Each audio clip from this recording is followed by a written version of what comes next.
বিষয়গুলো নিয়ে আমরা ভাবার চিন্তা কম করি।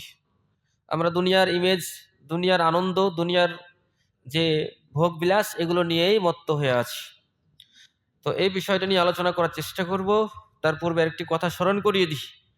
আমরা যে আমলটাই করি না কেন, দুইটি শর্ত যেন আমাদের ঠিক থাকে। আমরা সালাত পড়ি, সিয়াম রাখি, অথবা আল্লাহ তাআলার যে কোনো বিধান আমরা পালন করি না কেন, যে কোনো ইবাদত আমরা করি না কেন, যেন আমাদের দুইটি শর্ত ঠিক থাকে। সেটা হচ্ছে আল ইখলাস। ইখলাস যদি ঠিক না থাকে, নিয়াতে যদি ত্রুটি থাকে, তাহলে কোনো ইবাদত আল্লাহ সুবহানাহু ওয়া তাআলা কবুল করবেন না। তাহলে ইখলাসুন নিয়াহ, খালেস ভাবে সালাত পড়তে আসছি, কার জন্য আসছি? একমাত্র আল্লাহ তাআলার জন্যই। খুতবা শুনছি, কার জন্য শুনছি? একমাত্র আল্লাহ তাআলাকে সন্তুষ্ট করার জন্যই শুনছি। নিজের পরিবর্তন, নিজেকে হেদায়েতের পথে নিয়ে আসা, এই জন্যই। এই যে শুরুতে আমরা আল্লাহ তাআলার প্রশংসা করলাম, কেন করলাম? আমরা আল্লাহ সুবহানাহু ওয়া তাআলার জন্যই শুধুমাত্র কি করলাম? প্রশংসা করলাম। আর এই যে আলহামদুলিল্লাহ বলছি, আমরা শুরুতেই আল্লাহ তাআলার প্রশংসা করলাম। এই যে আলহামদুলিল্লাহ, এটা একটা দোয়া, একটা ইবাদত। আর এই ইবাদতের ভিতরে যদি ইখলাস না থাকে, যদি ইখলাস ও নিয়া যদি না থাকে, আমাদের অন্তর যদি পরিষ্কারভাবে আমরা আল্লাহর প্রশংসাটা না করতে পারি, তাহলে সেই প্রশংসাটাও আল্লাহ কবুল করবেন না। তাহলে অনেক গুরুত্বপূর্ণ একটি বিষয় হচ্ছে ইখলাস ও নিয়া, নিয়াতকে পরিশুদ্ধ করা, একমাত্র আল্লাহর জন্যই করা। এরপরে দ্বিতীয়ত বিষয় যেটা, সেটা হচ্ছে ওয়ালি মুতাবিআতু লির-রাসূল সাল্লাল্লাহু আলাইহি ওয়াসাল্লাম। ২ নম্বর যে অপশন, সেটা হচ্ছে ইবাদত কবুল হবে যদি সেটা রাসূলের দেখানো তরিকা, রাসূলের দেখানো পথ এবং পদ্ধতি অনুযায়ী হয়ে থাকে। তো এটা অনেক গুরুত্বপূর্ণ। এজন্যই তো রাসূল সাল্লাল্লাহু আলাইহি সাল্লাম স্পষ্টভাবে জানিয়ে দিয়েছেন, কুল্লু উম্মতি ইয়াদখুলুনাল জান্নাহ, আমার উম্মতের সবাই জান্নাতে যাবে, ইল্লা মান আবা, তবে যে ব্যক্তি আবা, যে আমাকে অস্বীকার করেছে, জান্নাতে যাবে না। তাহলে রাসূলের অনুসরণেই জান্নাত নিহিত রয়েছে। যে অস্বীকার করে, যে রাসূল অনুসরণ করে না, সে ব্যক্তির জন্য জান্নাত নেই। এখন আমরা যে বিষয়টা নিয়ে আলোচনা করতে চাচ্ছি, সেটা হচ্ছে জাহান্নাম। জাহান্নাম এমন একটি জায়গা যেখানে পাপী, অকৃতজ্ঞ, সত্যকে অস্বীকার যে সমস্ত বান্দা করে থাকে, যারা রাসূলকে রাসূল হিসেবে মানে না, রাসূলের কথা শোনে না, নিজেদেরকে মানে অবাধ্যতার কাজে, আল্লাহর অবাধ্যতার কাজে পরিচালিত করে। আল্লাহ যেগুলো ফরজ বিধান করেছেন সেগুলো মানে না, যেগুলো থেকে নিষেধ করেছেন সেগুলো আবার করে। এই ধরনের বৈশিষ্ট্যের মানুষের জন্যই কঠিন জাহান্নাম প্রস্তুত করে রেখেছেন আল্লাহ তাআলা। আল্লাহ সুবহানাহু ওয়া তাআলা সূরা আলে ইমরানে বলছেন, ওয়াত্তাকুন নারাল্লাতী, তোমরা ওই জাহান্নামকে ভয় করো, উইদ্দাত, যা প্রস্তুত করা আছে, রেডি হয়ে আছে, লিল কাফিরিন, কাদের জন্য? যারা অস্বীকারী, যারা কাফির, কাফের বান্দাদের জন্য যে জাহান্নাম আল্লাহ তাআলা প্রস্তুত করে রেখেছেন, সেই জাহান্নামকে তোমরা ভয় করো। এটা আল্লাহ তাআলা বলছেন। তাহলে আমরা এখান থেকে একটি মেসেজ নিতে পারি। সেই মেসেজটি হচ্ছে, আল্লাহ সুবহানাহু ওয়া তাআলা যে মানুষদেরকে জাহান্নামে দিবেন, যে জিনেদেরকে জাহান্নামে দিবেন, সেই জাহান্নামটা আল্লাহ তাআলা প্রস্তুত করে রেখেছেন। সূরা আলে ইমরানের এই আয়াত থেকে আমরা জানতে পারছি, মানে জাহান্নাম রেডি। আপনি আপনার আমার বাড়িতে যদি কোনো কিছু আমরা প্রস্তুত করে রাখি, স্বচক্ষের সামনে যদি সেটা দেখি, তাহলে আমাদের দেখার বিশ্বাসটা কেমন হবে? সেটা কেমন হবে? আপনার বাড়িতে আজকে রান্না চলছে, রান্নার উপরে যেমনিভাবে আপনার অনেক হয়তো মাংস রান্না হচ্ছে, আপনি সেটার আনন্দে ভোগ করছেন যে কিছুক্ষণ পরে হয়তো বাড়ি যেয়ে মাংসটা খাবো। সেটা একটা সচরাচর খুব সুন্দর একটা ফিল হচ্ছে। আবার অপরদিকে দেখুন, যে আগুনটা আপনার এই রান্না করার জন্য নিচে দাউ দাউ করে জ্বলছে, সেটাও কিন্তু বাস্তব, সেটাও বাস্তব, এটা প্রস্তুত, রেডি হয়ে আছে। তো এটা যেমনভাবে আপনি দেখতে পাচ্ছেন, এই আগুনটা যেমনভাবে দেখতে পাচ্ছেন, আল্লাহ তাআলা যে জাহান্নামে মানুষদেরকে দিবেন, অবাধ্য মানুষদেরকে দিবেন, সেই জাহান্নামে কিন্তু প্রস্তুত রেডি করে রেখেছেন। সেই জাহান্নামের বৈশিষ্ট্য কেমন, সেটা কিন্তু আল্লাহ তাআলা কোরআনে এবং রাসূল সাল্লাল্লাহু আলাইহি ওয়াসাল্লাম হাদিসের মধ্যে অসংখ্যভাবে বুঝিয়েছেন। জাহান্নাম, যখন জাহান্নামের কথা আল্লাহ তাআলা কোরআনে বলেছেন, তখন জাহান্নামকে বেশ কয়েকটি নামে আল্লাহ তাআলা পরিচয় করিয়ে দিয়েছেন। যেমন কখনো বলেছেন জাহান্নাম হচ্ছে জাহিম, তো কোরআনে অনেক জায়গায় বলেছেন জাহিম নামে পরিচয় করিয়ে দিয়ে সে জাহিম দিয়ে এই জাহান্নামের তথ্য দিয়েছেন, তীব্র আগুন। আবার কখনো কখনো জাহান্নামকে বলছেন এটা হচ্ছে হুতামা, চূর্ণ বিচূর্ণকারী। কখনো জাহান্নামকে এমন একটা মেশিন যেটা চূর্ণ বিচূর্ণ করে দেয়, এরকম ভাবে আল্লাহ সুবহানাহু ওয়া তাআলা মানে কি করেছেন, পরিচয় দিয়েছেন। আবার কখনো কখনো জাহান্নামকে পরিচয় দিতে গিয়ে বলছেন এটা হচ্ছে হাবিয়া, মানে অনেক গভীর, অতল গহ্বর, যার কিনারা শেষ নাই, অনেক গভীর, অনেক গভীর একটি জাহান্নামকে বোঝানোর জন্য কখনো হাবিয়া আল্লাহ তাআলা বলেছেন। আবার কখনো বলছেন জাহান্নাম হচ্ছে শাঈর, কখনো আবার আল্লাহ তাআলা বলছেন এটা হচ্ছে সাকার, কখনো বলছেন লাজা, কখনো বলছেন আন্নার। এই শব্দগুলো আল্লাহ তাআলা কুরআনে বলেছেন জাহান্নামকে বোঝানোর জন্য। যখন বলছেন আন্নার তখন জাহান্নামকে বুঝাইছেন, যখন বলছেন এটা লাজা তখন লাজা বলতে গিয়েও জাহান্নামকে বুঝাইছেন, যখন বলছেন সাকার, সাকার মানে জাহান্নামকে বুঝিয়েছেন, যখন বলছেন হাবিয়া সাইর, এই সব কিছু শব্দ দ্বারা আল্লাহ তাআলা এই কঠিন মারাত্মক জাহান্নামকে বুঝিয়েছেন। আল্লাহ সুবহানাহু ওয়া তাআলা যখন বলেন হাবিয়া, জাহান্নাম হচ্ছে হাবিয়া, অথবা যখন আল্লাহ তাআলা বলছেন জাহান্নাম হচ্ছে হুতামা, তখন দেখুন আমরা সূরা হুমাযা যখন পাঠ করি তখন আমরা কি বলে থাকি। আল্লাহ সুবহানাহু ওয়া তাআলা বলছেন যে আউযু বিল্লাহি মিনাশ শাইতানির রাজীম, বিসমিল্লাহির রহমানির রহিম, ওয়াইলুল লিকুল্লি হুমাযাতিল লুমাযাহ। প্রত্যেকে যারা সম্মুখে অথবা পশ্চাতে, মানুষের সামনাসামনি যদি তাকে অপমান করার চেষ্টা করে, তার যদি গীবত করে, অথবা পশ্চাতে তার পিছনে সেই ব্যক্তি উপস্থিত নেই, অথবা অন্যের কাছে তার গীবত করছে, পরচর্চা করছে, এই কাজটা যারা করবে, ওয়াইলুল লিকুল্লি হুমাযাতিল লুমাযাহ, সামনে এবং পশ্চাতে যারাই গীবত করে তাদের জন্য ওয়াইল নামক দুর্ভোগ, তাদের জন্য ধ্বংস। এটা আল্লাহ তাআলা বলছেন। আল্লাযী জামআ মালা ওয়া আদ্দাদা, আর কাদের জন্য ধ্বংস? জামআ, যারা মাল জমা করে রাখে, মালা ওয়া আদ্দাদা, এবং সেগুলো খালি গণনা করে, আজ কয় টাকা হলো, কালকে কয় টাকা হচ্ছে, এভাবে করতে করতে তার ব্যাংক ব্যালেন্স কত হলো, এইভাবে মাল জমা করে রাখে আর গণনা করতে থাকে, এদের জন্য দুর্ভোগ, ওয়াইল নামক শাস্তি তাদের জন্য রয়েছে। ইয়াহসাবু আন্না মালাহু আখলাদা, ওই সমস্ত ব্যক্তিরা ধারণা করে, মনে করে তাদের এই মাল সম্পদ তাদের চিরস্থায়ী হবে। আল্লাহ তাআলা বলছেন কাল্লা, কখনো নহে, সাবধান। তো কাল্লা লা ইউমবাযান্না ফিল হুতামা, ওদেরকে জানিয়ে দাও, যারা কিবত করছে, যারা অর্থ সম্পদ জমা করে রাখছে আর মনে করছে এটা তাদের চিরস্থায়ী হবে, এই সমস্ত ব্যক্তিদেরকে জানিয়ে দাও তাদেরকে অবশ্যই তাদেরকে হুতামা নামক জাহান্নামের ভিতরে তাদেরকে নিক্ষেপ করা হবে। নাউযুবিল্লাহ। ওয়া মা আদরাকা মাল হুতামা, হে নবী আপনি কি বলতে পারেন এই যে হুতামা নামক জাহান্নাম তাদেরকে প্রবেশ করানো হবে সেটা কি? তখন আল্লাহ তাআলা জবাব দিচ্ছেন, ওই কথাই বলছেন যে নারুল্লাহিল মুকাদাহ, সেটা আল্লাহ তাআলার পক্ষ থেকে, আল্লাহ তাআলার আগুন, আল্লাহ তাআলার পক্ষ থেকে জ্বলন্ত আগুন, যে আগুনটা আল্লাহ তাআলা জ্বালিয়ে দিয়েছেন, জ্বালিয়ে তৈরি করে রেখেছেন, প্রস্তুত করে রেখেছেন। নারুল্লাহ, সেটা আল্লাহর আগুন। তাহলে এখন দুনিয়াতে যে আগুন আছে সেটা কি আল্লাহর আগুন নয়? তো যে আগুন জ্বালাচ্ছেন এটাও তো আল্লাহর আগুন। কিন্তু এই আগুন আর নারুল্লাহ দ্বারা জাহান্নামের আগুনকে যখন মানে বোঝানো হয়, তাহলে আপনি চিন্তা করেন আজকে আমরা সামান্য যে আগুনটা আমরা কি করছি, খেরের আগুন হোক, কাঠের আগুন হোক, অথবা গ্যাসের আগুন হোক, অথবা কারেন্টের আগুন হোক, যে আগুনটা আজকে আমাদের স্বচক্ষে দেখা যাচ্ছে, মুহূর্তেই একটা মানুষকে কি করে দেয়, জ্বালিয়ে পুড়িয়ে ছারখার করে দিতে পারে। এই আগুনের পাওয়ার যদি এত বেশি হয়, এখন স্পষ্টভাবে আল্লাহ তাআলা যখন এখানে জানিয়ে দিয়েছেন নারুল্লাহ, বলে দাও ওটা হচ্ছে আল্লাহর আগুন, তাহলে আল্লাহ যে আগুনটা পরিচয় করে দিচ্ছেন, আল্লাহর আগুন মানে কেমন আগুনের পাওয়ার হতে পারে, কত কঠিন হতে পারে, এটাই বলছে নারুল্লাহিল মুকাদাহ, যেটা আল্লাহর আগুন আল্লাহ তাআলা জ্বালিয়েছেন। আল্লাতী তাত্তালিউ আলাল আফিদা, দুনিয়ার আগুন মানুষের শরীরটাকে ঝালসা করে দেয়। হয়তো আজকে অনেক মানুষ হয়তো দেখবেন আগুনে পুড়ে যাচ্ছে, ওই যে কিছুদিন আগে একটা বিমান ক্রস করলো, সেখানে আগুন লেগে কত পাওয়ারফুল আগুন, তারপরও শরীর অনেকের কি হয়ে গেছে, ঝলসে গেছে, কিন্তু চিকিৎসার মাধ্যমে ব্যান্ডেজ করে তাকে অনেক ট্রিটমেন্ট করে অনেক সময় সুস্থ হয়ে ফিরে আসা, তো মারা যায়। তো এই যে ট্রিটমেন্ট করছে, তার যে শরীরকে ঝলসিয়ে দিয়েছে, তার যে দেহকে ঝলসিয়ে দিচ্ছে, এটা হচ্ছে দুনিয়ার আগুন মানুষের দেহকে ঝলসিয়ে দেয়।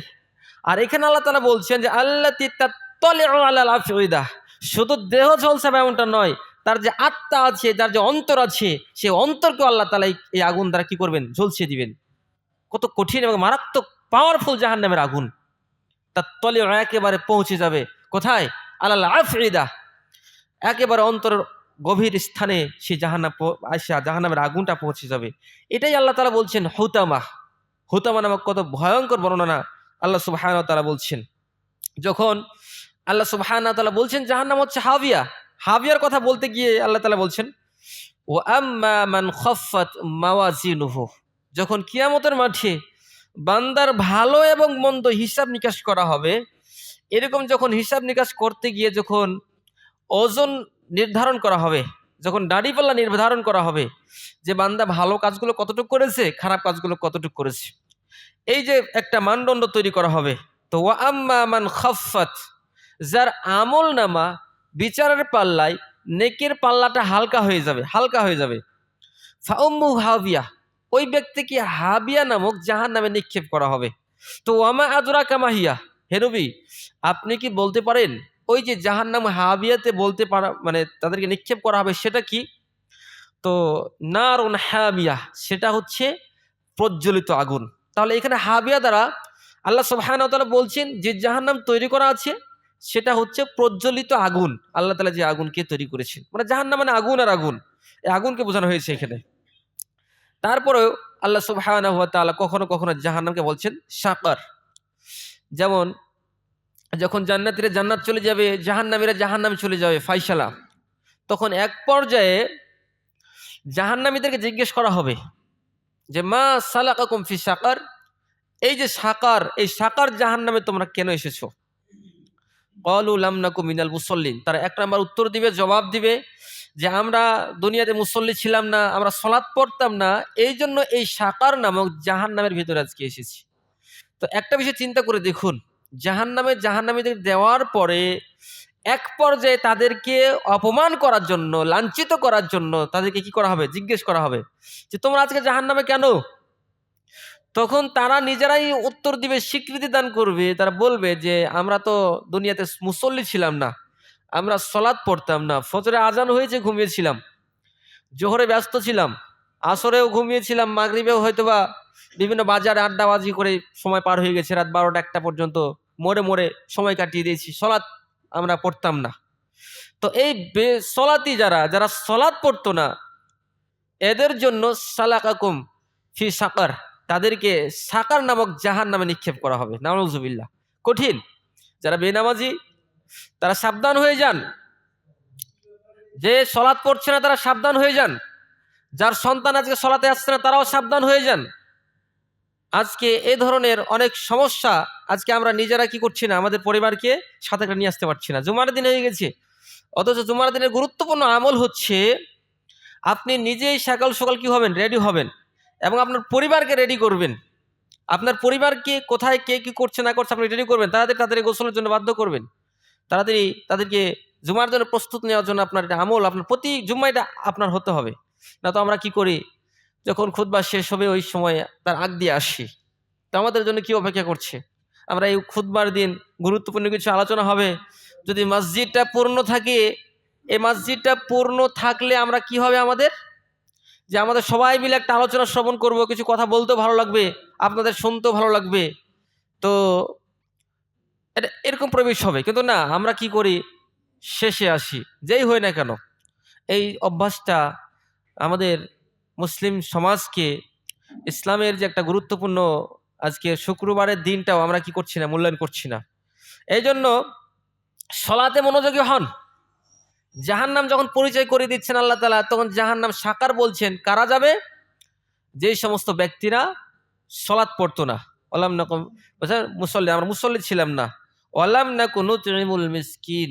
তার 2 নম্বর আরেকটা তার বৈশিষ্ট্য ছিল, যারা মিসকিনদেরকে খেতে দিত না, মিসকিন গরিব অসহায় তাদেরকে দেখাশোনা করতো, তাদের দেখতো না।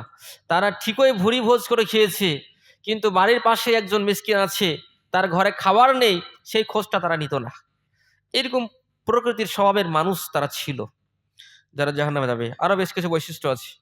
তাই হোক, আমরা এই জাহান্নামের কথা বলতে গেলে বিভিন্ন সময় জাহান্নামকে আল্লাহ তাআলা যখন পরিচয় করিয়ে দিয়েছেন, জাহান্নাম মানে প্রথমত বলেছেন এটা হচ্ছে আগুন, এটা ভয়ঙ্কর অগ্নিকাণ্ড জাহান্নাম, এটা প্রথমত পরিচয় করে দিয়েছেন।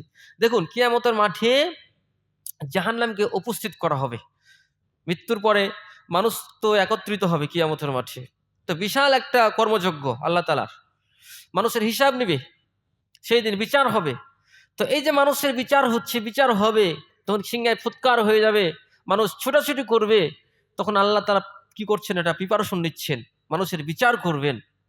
তো ওই সময় আল্লাহ সুবহানাহু ওয়া তাআলা জাহান্নামকে উপস্থিত করবেন। তো আল্লাহ তাআলা এই বিষয়ে বলছেন, ইবনে মাসউদ রাদিয়াল্লাহু তাআলা আনহু থেকে বর্ণিত আছে। তার আগে দেখুন সূরা ফজরে আল্লাহ তাআলা কি বলছেন।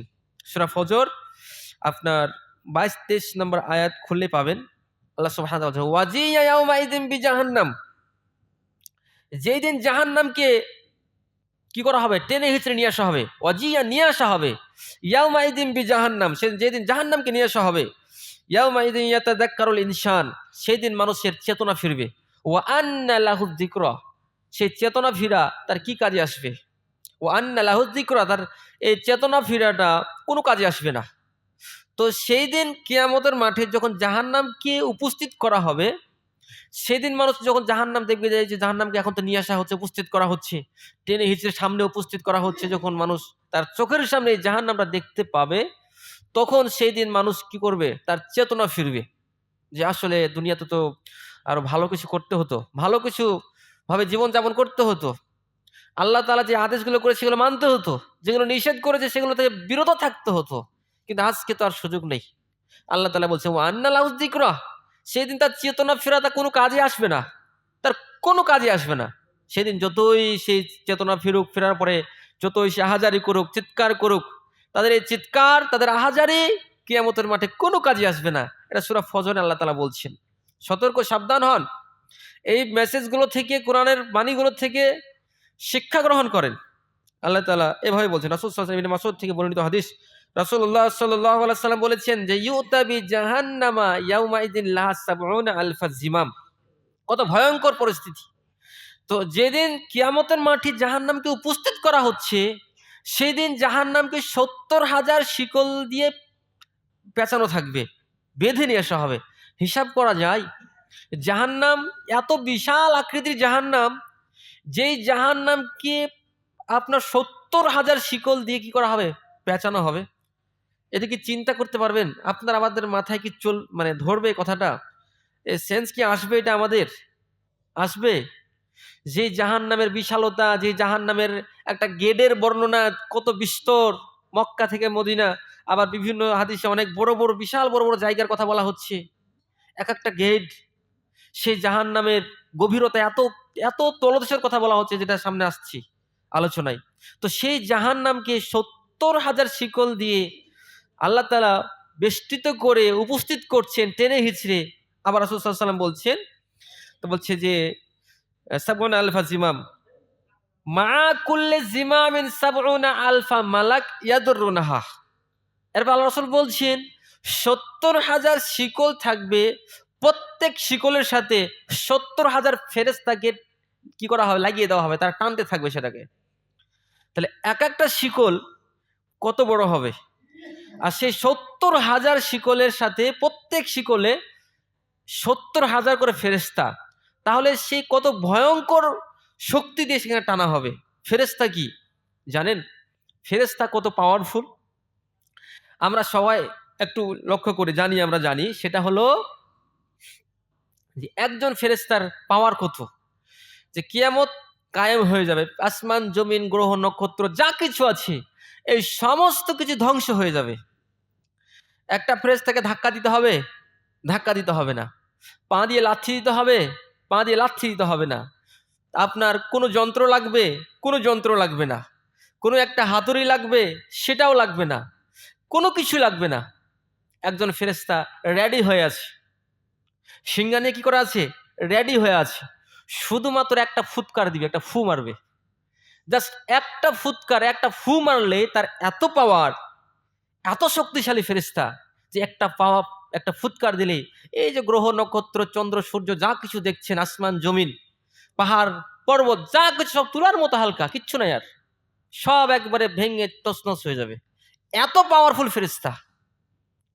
তো এই পাওয়ারফুল ফেরেশতা জাহান্নামকে টেনে হিঁচড়ে উপস্থিত করার জন্য এক একটা আপনার কি বলে ইয়ার সাথে, আপনার রশির সাথে, এক একটা জিঞ্জিরের সাথে আপনার কতগুলো ফেরেশতা থাকছে? ৭০,০০০ ফেরেশতা, ৭০,০০০ শিকল, প্রত্যেক শিকলে ৭০,০০০ ফেরেশতা। আবার হিসাব করেন সেদিন কত ভয়ঙ্কর পরিস্থিতি হবে। মানুষ দেখবে যে এইভাবে নিয়ে আসা হচ্ছে জাহান্নামকে, সচরাচর দেখবে, মানুষের এরকম অবস্থা তৈরি করে দিবে। এই চক্ষু তখন হয়তোবা আল্লাহ তাআলা সেরকম ক্ষমতা দিয়ে দিবে, এরকম অবস্থা তৈরি করে দিবে, সেদিন মানুষ দেখবে, স্বচক্ষে দেখবে জাহান্নাম উপস্থিত হচ্ছে হবে। তো এইভাবে জাহান্নামকে উপস্থিত করা হবে। এরপরে আরো একটু যদি হিসাব করি আমরা, এটা অনেক লম্বা হিসাব, তো যাই হোক ফেরেশতার হিসাবটা অনেক বিস্তর হিসাব। আরেকটা বিষয় চিন্তা করে দেখুন, কিয়ামতের মাঠে যখন মানুষকে মানে জাহান্নামকে যখন উপস্থিত করা হচ্ছে, জাহান্নামের উপর দিয়ে আবার পুল, যেটা পুল সিরাত আমরা বলছি, একেবারে চিকন সরু মানে একটা সিরাত তৈরি করা হবে, একটা পুল তৈরি করা হবে, যার ওপারে থাকবে হচ্ছে জান্নাত। এপারে বিচার হবে, বিচারের পরে তাদেরকে আলো দেয়া হবে, নূর, আলো। যারা সলাৎ পড়তো, যেন আসসালাতু নূরুন, সলাৎ হবে আলো। আবার বলা যায় আস-সাদাকাতু আস-সাবরু দিয়াউন, আবার ধৈর্যকে বলা হয়েছে এটাও একটা আলো হবে, দুনিয়াবি আলো। ধৈর্য দুনিয়াবি আলোটা আমরা পাই। তো কিয়ামতের মাঠে আপনার অন্ধকার, কঠিন অন্ধকার। তো সেই দিন পুল সিরাতের এখন পার হবেন, কিভাবে পার হবেন? এখন সিরাত থাকবে। তো ওই সময় পার হওয়ার জন্য এই বিচার করা, এই সময় তো নূর দিবেন। তো যারা দুর্বল ইমানের, তাদের নূর নিভিয়ে যাবে, তারা নূর পাবে না, তারা নূর টিকাতে পারবে না। কিন্তু যারা সলাৎ পড়ে, যাদের ঈমান ভালো, যাদের ঈমান ছিল মজবুত, এদের নূরটা শেষ পর্যন্ত কাজ করবে। এরা সেই পুল পাড়ি দিবে। আর এর বিষয়ে তো বর্ণনা আছে। কেউ যাবে আপনার বিদ্যুতের গতিতে, মুহূর্তের মধ্যে পার থেকে ওপার হয়ে যাচ্ছে। ঈমান ভালো ছিল, দুনিয়াতে ঈমান ভালো ছিল, তার ঈমানের মজবুত এত বেশি ছিল যে কারণে সে এই কঠিন অবস্থাতে সে দ্রুত গতিতে কি হবে, বিদ্যুতের গতিতে সে পুল সিরাত পার হবে। কেউ হয়তোবা দেখা যাচ্ছে মানে অল্প গতি, কেউ ঘোড়ার মতো, কেউ হচ্ছে মানে হয়তোবা কচ্ছপের মতো, কেউ আস্তে ধীরে ধীরে যাবে। যার ঈমান যেমন, পুল সিরাতের পুল সে ওইভাবে পার হবে। এটা পুল সিরাত, সিরাতের বর্ণনা অনেক লম্বা বর্ণনা আছে। তো যাই হোক, আমরা যে কথা বলছিলাম, জাহান্নামকে উপস্থিত করা হবে, হওয়ার পরে এভাবে মানুষের বিচার আচার করা হবে। আর কিছু মানুষকে জাহান্নামে নিক্ষেপ করা হবে, টেনে হিঁচড়ে ফেলে দেওয়া হবে। পুল সিরাত তো বহু দূরের কথা, সিরাত তো তারা দেখবেই না, এরকম অবস্থা করা হবে তাদের সাথে। তারা কে, তারা কেমন? দেখুন, মানুষকে উপস্থিত করা হচ্ছে, তাদেরকে বিচার করে এমন অবস্থা করে নিয়ে যাওয়া, তাদেরকে বেঁধে টেনে হিঁচড়ে সরাসরি জাহান্নামে ফেলে দেওয়া হবে। আচ্ছা, একটু চিন্তা করুন কত কঠিন এবং মারাত্মক। এই বিষয়ে হাদিস আছে, আপনারা সেগুলো জানেন। তারপর আবারও স্মরণ করে দিতে চাই, কারণ কোরআন হাদিস তো ওটা বারবার করে বলতে হবে। এই জন্য মাকতুবে সামনে বর্ণিত মুসলিম হাদিস নম্বর 1905। এই হাদিসে রাসূল সাল্লাল্লাহু আলাইহি সাল্লাম বলছেন যে, যখন আবু হুরায়রা রাদিয়াল্লাহু তাআলার কাছ থেকে যখন অন্যান্য সাহাবীরা জিজ্ঞাসা করছিল যে, তুমি রাসূলের সম্পর্কে কিছু হাদিস আমাদেরকে বলে যাও, যে রাসূল সাল্লাল্লাহু আলাইহি সাল্লাম কি জানিয়েছে, কি জানো রাসূল সাল্লাল্লাহু আলাইহি সাল্লাম কাছ থেকে তুমি, সেগুলো কিছু আমাকে জানাও। তখন আবু হুরায়রা রাদিয়াল্লাহু তাআলা আনহু তিনি হাদিস বর্ণনা করছেন, বলছেন যে, ইন্না আউওয়ালান নাসি ইউকদা ইয়াউমাল কিয়ামাতি আলাইহি রাজুলুন উস্তুশহিদা। কিয়ামতের মাঠে একজন শহীদকে উপস্থিত করা হবে, টেনে নিয়ে আসা হবে একজন ব্যক্তিকে। নিয়ে আসার পরে ফাউতিয়া বিহি, তাকে নিয়ে আসা, ফাআরাফা নিয়ামাহু, তার নিয়ামতকে তাকে চিনানো হবে, ফাআরাফাহা, সে তার নিয়ামতগুলো চিনতে পারবে। শহীদ, শহীদকে বলা হবে যে, তুমি শহীদ, তুমি যুদ্ধ করেছো ইসলামের জন্য, তো তুমি ইসলামের পক্ষে যে যুদ্ধ করেছো, তো এই যে একটা কাজ তুমি করেছো, এই যে যুদ্ধটা কেন করেছো তুমি, তখন এই শব্দটা তাকে